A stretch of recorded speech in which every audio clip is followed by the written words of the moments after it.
দেখো বন্ধুরা, সারা রাত বৃষ্টি হয়েছে, এখনো বৃষ্টি হয়ে যাচ্ছে। তো কি অবস্থা দেখো, আমাদের এখানটা কিন্তু পুরোই জলে হয়ে গেছে। এবছর কিন্তু প্রচুর বৃষ্টি, এমনিতেই বলা ছিল যে প্রচুর বৃষ্টি হবে, এত না হলে আষাঢ় মাসে এরকম হয় না বলো। তো বন্ধুরা দেখো আমরা ডুবে গেছি, এই যে এত কি জল হয়ে গেছে, তোমরা দেখে যাও।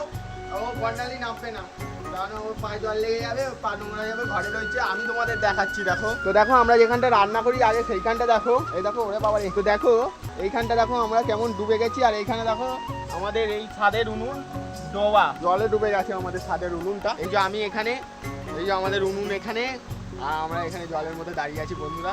আমি পার্টি ঘোরা, আর এইখানটা দেখো আমাদের বাড়ি, দেখো কি অবস্থা, বাড়িটা দেখো পুরো মাঠটাই ডুবে গেছে বন্ধুরা।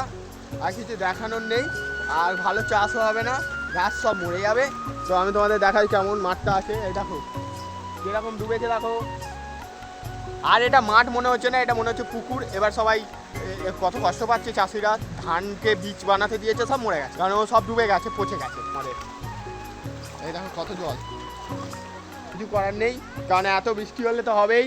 আর ওখান থেকে রিনা দিও হাই হ্যালো করছে।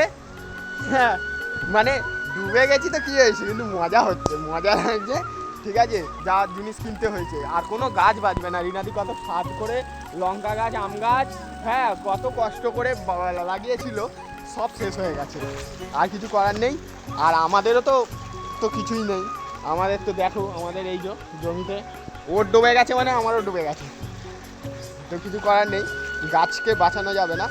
আর অবশিষ্ট ছিল আমাদের বারান্দাটা, আমরা জানি যে নিচের জায়গাটা, নিচের এটা ডুবে যাবে, কিন্তু নিচের যে আমরা রান্নাঘরটা ছিল সেটা ডুবে যাবে, সেটা তো দেখতেই পাচ্ছি। এই দেখো, এটাও তো লেভেল, এটাও লেভেল, লেভেল যদি থাকে তাহলে ঢুকবেই, কারণ মাটি থেকে জল শোষ করে ঢুকে যাবে।